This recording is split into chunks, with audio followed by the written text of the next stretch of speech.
रावण को श्राप कैसे मिला, एक प्रेरणादायक कहानी। लंका के राजा रावण को उसके अहंकार और अधर्म के कारण कई श्राप मिले थे, जिनमें से एक श्राप ने उसके विनाश की नींव रखी। ये कहानी हमें ये सिखाती है कि अहंकार और अन्याय का अंत निश्चित होता है। रावण और नंदी का श्राप। एक बार की बात है, रावण अपने अहंकार के कारण कैलाश पर्वत को उठाने का प्रयास करने लगा।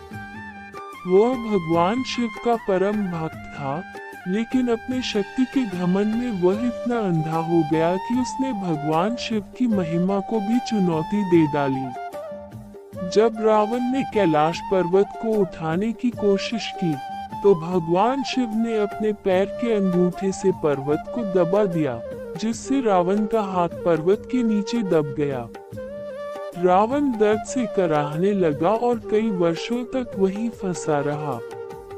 अंत में उसने अपनी भूल स्वीकार की और भगवान शिव की स्तुति करते हुए तांडव स्तोत्र की रचना की। भगवान शिव प्रसन्न हुए और उसे मुक्त कर दिया। लेकिन इसी घटना के दौरान शिव के वाहन नंदी, जो एक बैल थे, ने रावण के इस अहंकार को देखा।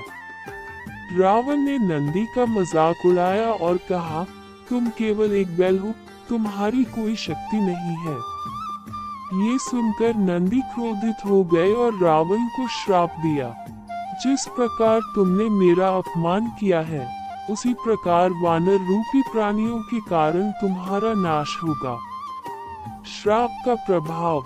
नंदी के इस श्राप के कारण ही आगे चलकर भगवान विष्णु ने श्री राम के रूप में अवतार लिया और वानर सेना की मदद से रावण का संहार किया। यह कहानी हमें सिखाती है कि अहंकार किसी का भला नहीं करता। चाहे व्यक्ति कितना भी शक्तिशाली क्यों न हो, अगर वह अपने अहंकार के वश में आकर दूसरों का अपमान करता है, तो उसका पतन निश्चित है।